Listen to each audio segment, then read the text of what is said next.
진정한 지혜입니다. 이제 양보서가 제가 중간중간 강의해 왔는데 오늘이 아마 마지막 시간이 될 것 같아요. 저는 우리 시대의 시대적 반향을 일으킨 책 중 하나인 여러분들도 잘 아시는 책, 저 유명한 미래학자 엘빈 푸플러가 쓴 제3의 물길이라는 책입니다. 여러분들 다 기억하실 것입니다. 그는 이 책에서 첫 번째 물결, 제1의 물결은 인류의 역사가 시작된 이래로 가장 오래된 농업화의 1만 년에 걸쳐 농업화의 물결, 이것을 제1의 물결이라고 지적했어요. 제2의 물결은 근대 산업을 일어난 그 산업의 물결로 일어난 제2의 물결. 이 산업화의 시간은 농업화의 시간에 비해서 아주 짧은 시간이지만 그러나 그것으로 인해서 파격적인 영향을 끼쳐 우리 삶을 변화시켜 왔어요. 그러나 우리는 제2의 물결을 지나 이미 제3의 물결에 깊이 들어와 있습니다. 우리 시대가 경험하고 있는 변화로서 가장 최근에 일어난 짧은 시간의 물결이지만 오늘 우리 삶의 문자 그대로 혁명적인 변화를 가져오고 있다고 말해도 지나친 말은 아닐 것입니다. 그것은 소위 지식을 기반으로 한 정보의 물결입니다. 그래서 우리는 우리가 살고 있는 시대를 가르쳐서 정보화의 시대 혹은 지식화의 시대라고 불러요. 우리 시대의 무엇보다도 중요한 것은 정보이잖아요. 인포메이션, 지식입니다. 그러나 성경은 이런 우리 시대에서 우리가 소중하게 찾고 있는 그리고 축적하고 있는 정보보다 지식보다 더 중요한 것이 있다고 가르치세요. 그것이 무엇입니까? 그것이 바로 지혜입니다. 그것이 바로 오늘 본문 성경 야고보서가 말하고 있는 지혜입니다. 여러분, 사실 오래전부터 인류는 지식과 지혜를 구별해 왔어요. 오래전에 유명한 소크라테스가 지혜는 지식을 적절하게 바르게 사용할 줄 아는 기술이라는 말을 했었어요. 지혜는 지식을 적절하게 바르게 사용할 줄 아는 지식이라고. 이 말이 뭐냐면 지식이 많아도 지혜가 없을 수 있다는 것을 지적한 말입니다. 우리 시대의 문제는 지식의 양은 엄청나게 증가하고 있지만 여전히 지혜는 부족하다는 것입니다. 여러분, 한 과학자가 쓴 논문에 보면 1900년대에 들어와서 그 이전에 있었던 보다 배가 갑절이나 소위 지식이 늘어났다고 말합니다. 그러나 앞으로 2020년 되면 얼마 남지 않았죠. 매월 73일마다 인류의 지식은 계속해서 갑절로 증가될 거라고 예언하고 있어요. 문자 그대로 지식 폭발의 시대를 살아가고 있어요. 그러나 이런 지식의 폭발적인 증가에도 불구하고 여러분, 인류는 별로 행복해지지 못했어요. 지혜가 모자라서입니다. 참된 지혜를 우리는 아직도 갈급해 하고 있어요. 그래서 오늘 본문은 지혜를 가르치는 것입니다. 오늘 본문은 지혜도 그러나 두 가지가 있다고 말해요. 참된 지혜와 가짜 지혜가 있다. 우리가 성경에 보면은 두 가지 아주 극단적인 유형의 것들이 우리의 삶의 선택을 요구할 거라고 말씀하세요. 구원의 길과 멸망의 길, 좁은 문과 넓은 길, 양과 염소, 거짓 선지자와 참된 선지자가 존재하듯이 가짜 지혜와 진짜 지혜가 존재한다는 것입니다. 그렇다면 성경이 가르치는 이 진짜 지혜, 진정한 지혜는 무엇입니까? 진짜 지혜, 우리에게 필요한, 우리가 목마르게 구하고 있는 이 진짜 지혜, 본질이 무엇이죠? 첫째로 그것은 위로부터 오는 지혜인 것입니다. 위로부터 오는 지혜. 오늘 본문 17절 보십시오. 지혜의 난 특성을 열거해서 시작해요. 우리 한번 보십시오. 17절 이렇게 열거해요. 오직 위로부터 난 지혜는 첫째 성결하고 다음에 화평하고 관용하고 양순하며 긍휼과 선한 열매가 가득하고 편벽과 거짓이 없나니. 여러분, 위로부터 난 지혜, 하늘로부터 오는 지혜, 하나님이 우리에게 주시는 지혜예요. 이 지혜의 반대는 그러면 무엇일까요? 14절이 그 반대를 말하고 있어요. 가짜 지혜 14절입니다. 그러나 너희 마음속에 독한 시기와 다툼이 있으면 자랑하지 말라. 진리를 거스려 거짓말하지 말라. 이어지는 15절 말씀은 우리의 거짓에 가득 찬 행동, 그릇된 행동, 이 행동에 비해 도사리고 있는 이 거짓된 소속 정체를 밝혀주고 있어요. 15절입니다. 이러한 지혜는 위로부터 내려온 것이 아니요 세상적이요 정욕적이요 마귀적이니. 이런 가짜 지혜의 근원이 무엇이죠? 이 세 가지 단어를 유의하십시오. 땅 위의 것이다. 땅에 속한 것이다. 세상에 속했다는 말입니다. 정욕에 속한 것이다. 욕심에 속한 것을 말하는 것이죠. 마귀의 것, 마귀에 속한 것. 여러분, 우리가 성경에 보면 하나님이 대적하는 세 가지 세력을 성경은 매우 일관적으로 지적해요. 하나는 뭐냐면 우리를 둘러싸고 있는 이 세상, 또 하나는 우리가 자리 잡고 있는 이 정욕, 이것은 육체를 말하는 것이에요. 육체의 욕심. 세 번째, 우리를 영적으로 공격하고 있는 마귀. 이 세 가지가 우리를 대적하고 어둠의 세력 이 세 가지가 우리를 항상 대적한다고 말씀하고 있어요. 그런데 이 거짓 지혜가 이 세 가지에 속한다라고 말씀하고 계시는 거예요. 그렇다면 우리는 어떻게 참된 지혜, 위로부터 난 지혜, 그 지혜를 얻을 수 있겠습니까? 지식은 책을 통해서, 많은 책을 통해서 얻을 수 있어요. 선생님을 통해서, 교수님들을 통해서, 스승을 통해서 얻을 수 있어요. 그러나 참된 지혜는 하나님으로부터만 주어지는 것입니다. 문제는 그 지혜를, 참된 지혜를 어떻게 얻을 수 있겠습니까?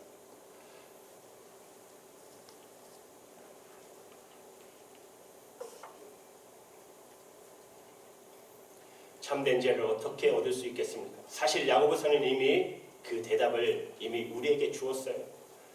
야고보서 1장 5절에 이렇게 말씀하세요. 너희 중에 누구든지 지혜가 부족하거든 모든 사람에게 후히 주시고 꾸짖지 아니하시는 하나님께 구하라. 하나님께 구하라. 그리하면 주시리라. 뭐 하면 됩니까? 기도하면.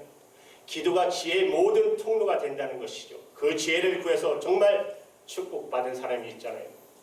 성경의 대표적인 인물 솔로몬. 그는 한나라의 왕에 오르면서 하나님의 주문을 받습니다. 내가 원하는 것을 구하라고. 그는 지혜를 구하잖아요. 그 지혜를 통해서 그는 솔로몬의 명재판을 할 수 있었고 한 시대를 화평의 시대로 이끌어 가지 않았습니까? 이 지혜를 구하는 모습을 보고 하나님이 너무 기쁘셨어요. 그래서 하나님이 명예와 부로 함께 너에게 주겠다고 하셨잖아요. 하나님이 얼마나 지혜를 구하는 것을 소중히 여기고 기쁘게 여기셨어요. 제가 그래도 이렇게 목회자로 사역할 수 있게 된 것은 부족하지만 암만 해도 그것은 그래도 무릎으로 나가려고 했던 것일 것입니다. 부족하지만 늘 무릎으로, 너무 부족하기 때문에. 그러므로 사랑하는 여러분, 정말 하나님 앞에 아름다운 사역을 통해서 내 인생의 아름다운 열매를 남기시기를 원하십니까? 무엇보다도 지혜를 구하십시오. 기도로 지혜를 구하십시오. 지혜를 구하는 사람이 되십시오. 기독교 역사 속에 남아있는 전설적인 믿음의 사람, 기적의 사람, 기도의 사람, 고아의 아버지 조지 밀러, 그분은 이 말을 자주 강조했어요. 기도보다 앞서지 말자. 하나님보다 앞서지 말자. 그가 기적의 사람으로, 기도의 사람으로, 한 시대의 전설을 남기는 사람으로 만들었던 것은 그분의 기도입니다. 여러분, 진짜 지혜가 필요하십니까? 위로부터, 하나님께로부터 오는 지혜를 구하는 사람 되시기를 주님의 이름으로 축복합니다. 하나님이 주시는 지혜, 진짜 지혜 무엇일까요? 진정한 지혜는 인간관계를 세우는 것입니다. 참된 지혜는 인간관계를 세우고 일으키는 것입니다. 참된 지혜는 결코 인간관계를 헐지 않아요. 세워요. 오늘날 내 마음속에 솟아나는 지혜, 내 마음속에, 내 머릿속에 번뜩이는 지혜. 그런데 그 지혜가 땅에 속한 지혜인지 위에 속한 것인지, 하나님이 주신 지혜인지, 아니면 그냥 내 주관적인 지혜인지, 아니면 사탄의 영향을 받은 지혜인지 어떻게 그것을 분별할 수 있습니까? 성경은 한 테스트를 해볼 것을 요구합니다.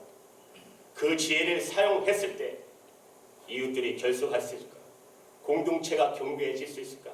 아니면 내가 지혜를 행사한 결과로 분열이 되고 파당이 이루게 된다면, 우리가 나눠진다면, 공동체가 파괴되면 그것은 위로부터 온 지혜가 아니라는 것입니다. 그래서 오늘 본문 15절에 보시면 이런 그릇된 지혜의 원칙을 가리켜 마지막에 강조한 것이, 그것은 마귀의 것이다. 마귀에 속한 것이다. 여기 마귀의 단어 헬라어가 다이몬이잖아요. 번역하면 악한 영들이라는 뜻입니다. 이것은 마귀의 지배를 받는 영들입니다.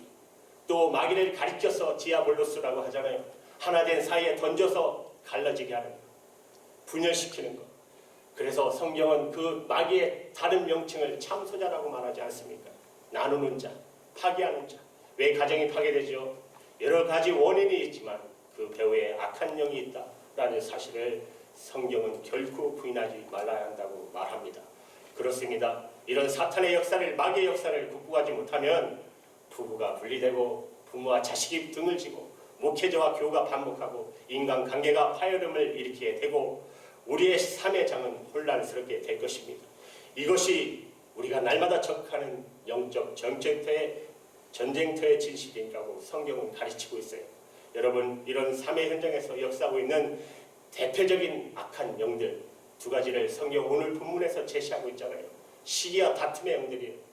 오늘 본문 말씀 16절입니다. 시기와 다툼이 있는 곳에 혼란과 모든 악한 일이 있음이니라.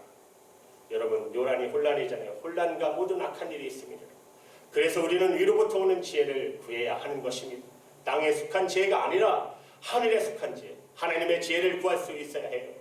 우리가 참으로 지혜를 구한다면, 그리고 주께서 허락하시는 지혜를 위해서 활동한다면 어떤 결과를 이뤄날까요? 17절의 그 결과를 보여줘요. 우선 이 지혜를 행사하는 우리들의 마음이 깨끗해져요. 성결해집니다. 그리고 지혜를 사용하는 곳에 평화가 이루어져요. 우리가 서로 합평합니다. 간용해요. 허물을 덮고 이웃을 끌어안아요. 양순해요. 이웃들의 약점을 드러내기보다 그들을 불쌍히 여겨, 궁휼히 여겨 결과적으로 선한 열매를 맺게 돼요. 거기에는 편견과 거짓과 그런 것이 설 자리가 없다라고 말씀하고 있어요. 사랑하는 여러분, 여러분은 이 지혜가 갈망되지 않아요. 저는 우리 교회에 속한 모든 지체들이 바로 이런 지혜를 구하시게 되시길 주님의 이름으로 축복합니다. 지혜를 구하십시오. 하늘에 속한 지혜를 구하십시오. 여러분, 시드모 나나미가 쓴 십자군이라는 책이 있어요. 십자군 이야기에 보면 십자군 전쟁 당시에 지도자들이 아무리 올바른 전쟁의 명분을 갖고 있었다고 해도 그 십자군 지도자들 사이에 있었던 시기와 다툼의 모습들을 거침없이 드러내고 있어요. 그들을 지배하고 있었던 것은 시기와 다툼의 영이었어요. 따라서 이 전쟁은 처음부터 패할 수밖에 없었던 전쟁이었던 것이에요. 그들을 지배하고 있었던 것이 바로 시기와 다툼의 영이었기 때문에 그렇습니다. 그러나 십자군 전쟁 당시에 유일한 예가 있었다면 그것은 아시스의 성자 성 프란시스코였어요. 그가 그 시대의 암울한 어둠을 바라보고 드렸던 기도, 그 평화의 기도, 그것은 오늘 우리에게도 똑같이 요구되는 기도가 아니겠습니까? 여러분, 그 기도 기억하십니까? 주여 나를 평화의 도구로 써주소서. 미움이 있는 곳에 사랑을, 다툼이 있는 곳에 용서를, 분열이 있는 곳에 일치를, 의욕이 있는 곳에 믿음을, 오류가 있는 곳에 진리를, 절망이 있는 곳에 희망을, 어둠이 있는 곳에 빛을, 슬픔이 있는 곳에 기쁨을 가져오게 하소서. 위로받기보다는 위로하고 이해받기보다는 이해하며 사랑하기보다는 사랑하게 하소서. 우리는 줌으로써 오히려 받고 용서함으로 용서를 받고 자기를 버리고 죽음으로써 영생을 얻기 때문입니다. 여러분, 이 기도가 필요하지 않습니까? 이 기도가 여러분의 가정에 필요하지 않습니까? 이 기도가 우리 교회와 모든 교회에 필요하지 않을까요? 이 기도가 우리가 사는 세상에 필요하지 않는가요? 특히 한국, 우리 고국에 필요하지 않습니까? 저는 우리 고국을 내다보면서 불필요한 이념의 양극과 좌우의 대립 때문에 혼란스러워하는 고국을 보면서 하나님께서 우리 시대를 이끌어 이것을 통합하는 새로운 리더십, 정말 지혜의 리더십, 그런 리더십이 세워지기를 주님 앞에 간절히 기도합니다. 이 지혜가 필요하지 않습니까? 이 지혜를 붙들고 구하는 사람들이 필요하지 않습니까? 진짜 지혜, 그것은 사람을 세우는 것입니다. 참된 지혜는 관계를 세우는 것입니다. 참된 지혜는 공동체를 세우는 것입니다. 참된 지혜는, 진짜 지혜는 세 번째 무엇일까요? 선한 열매를 거두는 지혜입니다. 우리 주님께서 일찍이 산상수에서 참된 선지자와 거짓 선지자를 분별하는 지침을 주셨어요. 어떻게 진짜인지 가짜인지를 분별할 수 있을까요? 주님은 주시는 그 구별의 방법은 너무나도 단순하고 명백해요. 바로 그들의 열매로 알리라. 열매로 그들을 알리라. 열매로 그들을 알리라. 맞아요. 저와 여러분이 맺고 있는 삶의 열매, 그것이 저와 여러분의 정체입니다. 그것이 저와 여러분의 정체예요. 우리가 삶 속에서 맺고 있는 열매를 한번 보십시오. 그것을 보면 내 정체가 무엇인지, 내가 정말 성령의 지배를 받고 산 사람인지, 아니면 교회 다니며 나오면서도 아직도 어둠의 영의 지배를 받고 있는 건 아닌지, 여러분 그 열매로 그를 알리라. 우리가 진짜 지혜를 구하고 성령께서 그 지혜를 주셔서 그 지혜를 붙들고 살고 있다면 어떤 삶의 장이 만들어질까요? 그 결과를 오늘 말씀이 보여주고 있어요. 13절에 이렇게 말해요. 참된 지혜는 선한 행위로 나타나고 착한 행실로 나타나고 말합니다. 13절입니다. 너희 중에 지혜와 총명이 있는가? 총명 있는 자가 누구뇨? 그는 선행으로 말미암아 지혜의 온유함으로 그 행함을 보일지니라. 그리고 17절에 야고보는 다시 선한 열매를 강조하면서 이런 사람들이 반드시 선한 열매를 드러낼 거라고. 그리고 여러분 18절에 결론을 맺어요. 결론입니다. 18절. 합평케 하는 자들은 합평으로 심어 의의 열매를 거두리라. 그러므로 진짜 지혜는 착함과 합평과 의의 열매를 맺게 되어 있어요. 오늘 여러분의 저와 삶의 장에 이런 열매가 맺어지고 있습니까? 그 열매는 내가 맺는 열매가 아니잖아요. 주의 말씀을 붙들고 기도했을 때 내 안에 우리 가운데 일하시는 성령의 열매인 것을 믿으시기 바랍니다. 우리의 성령의 열매인 것이에요.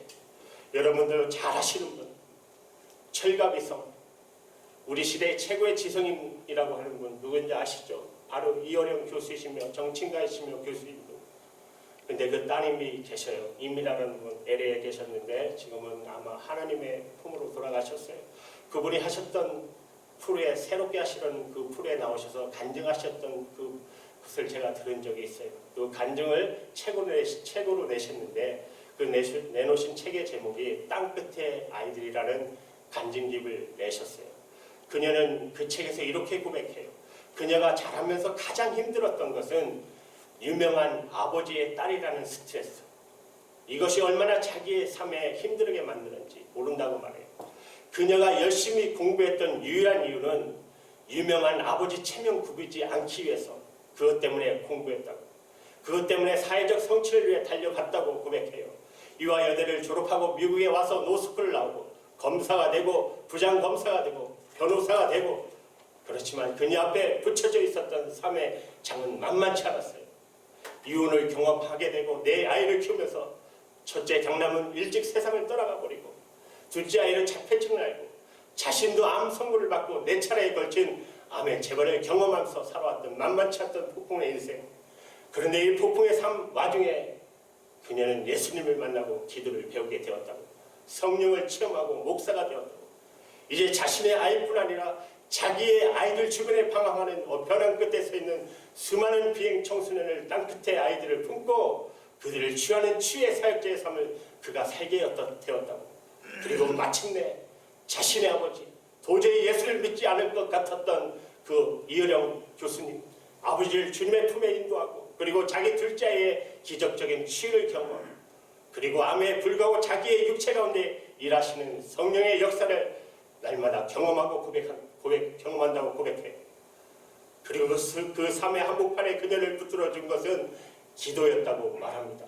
그녀가 쓴 땅끝에라는 책에서 그녀는 또 이렇게 고백해요. 내가 아무리 해도 안 된다는 것을 인정할 때, 그때의 진정한 기도가 시작됩니다.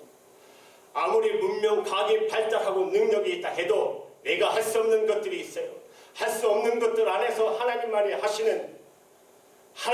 수 있는 것, 그것들을 하시는 하나님, 홍해를 가르치는 하나님, 기적의 하나님을 비로소 만날 수 있었습니다. 세상의 지혜가 바닥난 그 밑바닥에서 그녀는 하나님의 지혜를 붙들고 하나님의 능력을 경험할 수 있던 것이에요. 그녀의 고백은 계속돼요. 저는 기도에 힘없이는 내 자신이 내가 붙잡고 있는 아이들이 결코 변화될 수 없다는 것을 믿습니다. 비로소 내 아버지도 내 어머니도 이 기도의 힘을 믿게 되었다고. 너무나 불가능한 상황 속에 갔을 때 모든 것이 순식간에 회복되는 것, 우리가 함께 기도하기 시작했을 때 그것이 이루어졌다고. 그래서 주님 안에 있으면 열매를 맺게 된다고. 그 열매를 부인할 수 없는 너무나 현저한 것이라고. 그것은 성령의 열매라고. 성령의 열매는 회복이고, 성령의 열매는 사랑이고, 성령의 열매는 희락이라고. 성령의 열매는 평강이라고. 그 열매의 한 조각을 드러내기 위해서 그녀는 이 책을 썼다고 고백해요. 사랑하는 여러분, 오늘 본문을 통해서 야곱 선지자도 같은 지혜, 하늘에서 임한 그 지혜, 그 지혜와 능력과 그 지혜의 열매를 증언하고 있어요. 야고보는 예수님의 동생입니다.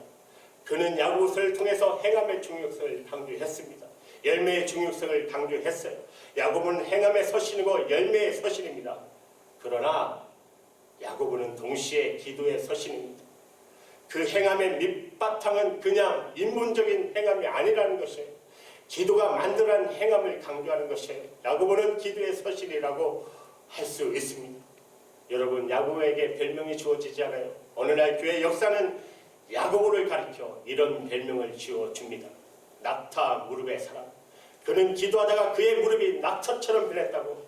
그는 기도의 승으로 상을 반전시키는 하나님의 능력을 경험하고 하나님의 손길을 경험하고 하나님의 임재를 경험할 수 있었던 것입니다. 그 야고보처럼 이제 기도하지 않으시겠습니까? 우리 이민아 목사님처럼 기도하지 않으시겠습니까? 이 기도가 필요할 때입니다. 세상을 보십시오. 얼마나 험악하고 얼마나 하나님을 대적하는 그런 시대가 되어버렸습니까? 엎드려 지혜 근원 되신 그분 앞에 진짜 구애를 구하시지 않으시겠습니까? 나를 붙들어 주시는, 그리고 나를 일으켜 주시는, 그리고 우리의 상황을 반전시키고 살아계신 하나님의 능력을 나타내는 그 지혜를 구하지 않으시겠습니까? 지금이야말로 그 열매를 구할 시간입니다.